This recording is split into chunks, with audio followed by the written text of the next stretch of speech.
Hello guys, तीसरी दुनिया में फिर से आपका स्वागत है। आपका दोस्त आरजे आ गया है फिर से एक नए वीडियो के साथ। दोस्तों, ये कोई एंटरटेनिंग वीडियो नहीं है, ये आज की युवा पीढ़ी के लिए एक प्रेरणादायी स्टोरी है। यदि कोई ठान ले तो कुछ भी कर सकता है। ये वीडियो एक ऐसे इंसान की है जो गरीबी के अंधेरे से उठकर अपने आप को प्रकाशित किया है।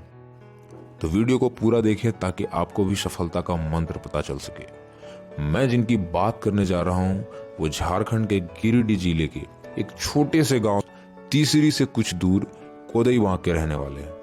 काफी लोगों को पता चल ही गया होगा कि मैं किन की बात करने जा रहा हूं। जी हाँ, मैं हम सबके आइडियल झारखंड के प्रथम मुख्यमंत्री श्री माननीय बाबूलाल मरांडी जी की बात कर रहा हूं, जिनका जन्म 11 जनवरी 1958 को कोदईबाग में एक बहुत ही गरीब परिवार में हुआ।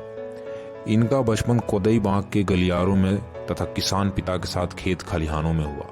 इनकी बचपन की पढ़ाई खलिहानों में ही पूरी हुई। हमें गांव से स्कूल आने में तकलीफ होती थी। नदी नाला था, पगडंडी से आते थे। गाड़ी तो छोड़ दीजिए, साइकिल भी चलना वहां मुश्किल होता था।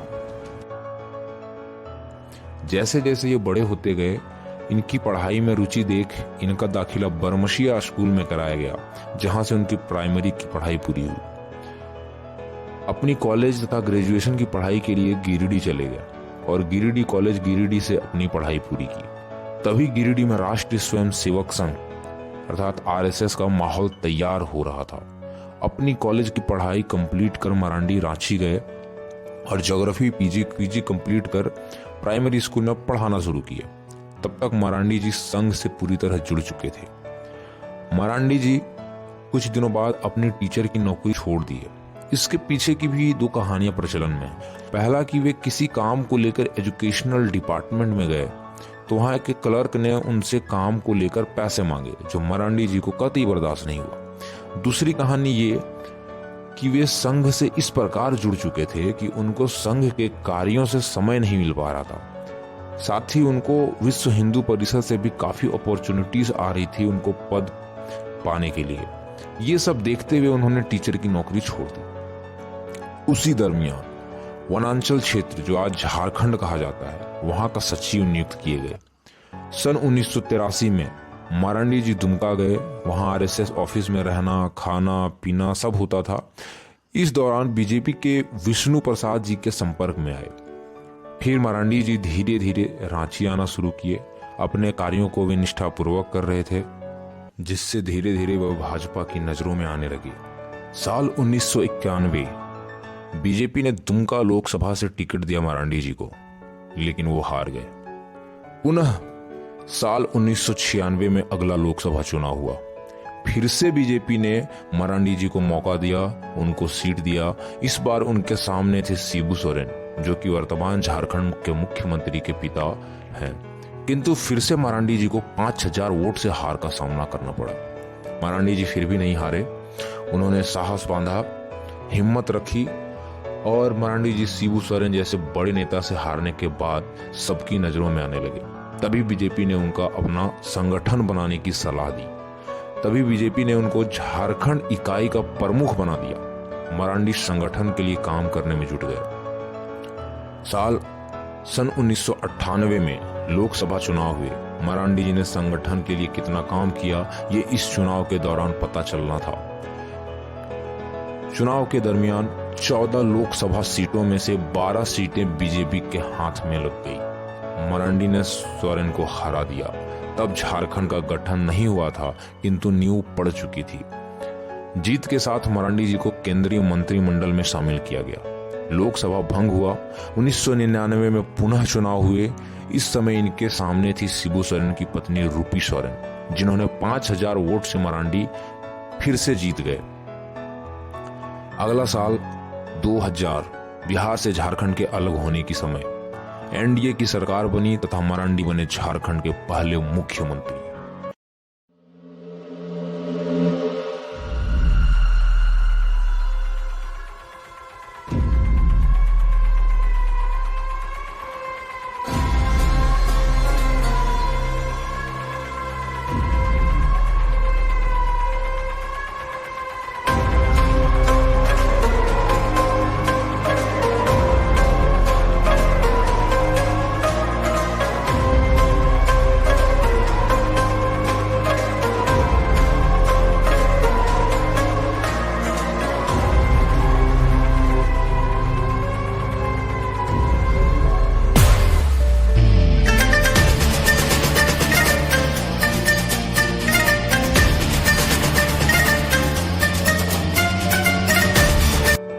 मुख्यमंत्री के कार्यकाल में उन्होंने एक से बढ़कर एक जमीनी स्तर के कार्य किए। उन्होंने झारखंड का सबसे लंबा ब्रिज बनवाया जो कि गिरिडीह जिले के गांव प्रखंड में है। उन्होंने गिरिडीह जिले या झारखंड के अन्य सभी जिलों की बात करें तो हर एक छोटे से छोटे गांव में जमीनी स्तर पर कार्य किया।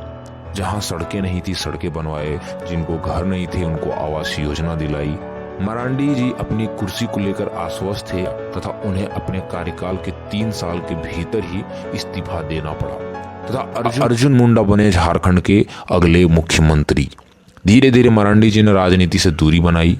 साल 2004 में मरांडी लोकसभा चुनाव दुमका से लड़ते थे, अब चले गए कोडरमा। बीजेपी की हालत खराब थी क्योंकि मरांडी के अलावा झारखंड में लोकसभा चुनाव कोई नहीं जीत पाया। फिर धीरे धीरे बीजेपी और मरांडी की दूरियां बढ़ती गई। फिर आया साल 2006 जब मरांडी जी ने संघ और बीजेपी से हाथ छुड़ाकर अपने नए पार्टी जेवीएम झारखंड विकास मोर्चा की स्थापना की तथा बीजेपी के 5 विधायकों को तोड़कर अपने साथ ले लिया। अब मौका था खुद को साबित किया जाए। मरांडी जी कोडरमा लोकसभा चुनाव जीत गए, पुनः 2009 का लोकसभा चुनाव कोडरमा से जीत गए।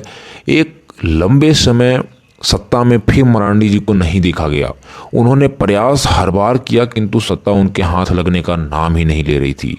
लगभग 10 सालों बाद पुनः वे राजधनवार विधानसभा से लड़े और वर्तमान में वे राजधनवार विधानसभा के विधायक के रूप में कार्यरत हैं। बाद में उन्होंने घर वापसी करना उचित समझा और पुनः बीजेपी ज्वाइन कर गए। तो दोस्तों ये इस कहानी का सार सिर्फ यही है कि ये अपने कार्यकाल में अपने जीवन में कितनी बार उठे, कितनी बार गिरे, ना जाने अनगिनत बार ये हारे, फिर भी इन्होंने अपना हिम्मत नहीं हारा। तो दोस्तों आज के डेट में आज की युवा पीढ़ी को भी इनसे सीख लेनी चाहिए कि हार कितनी ही जटिल क्यों ना हो, अगर आप निरंतर प्रयास करते रहें तो एक ना एक दिन सफलता आपको ज़रूर मिलेगी। अगर आपको हमारा वीडियो पसंद आया हो तो कमेंट बॉक्स में ज़रूर बताएं, दबा के लाइक करें, शेयर करें, चैनल को सब्सक्राइब ज़रूर करें और घंटा को दबाना ना भूलें।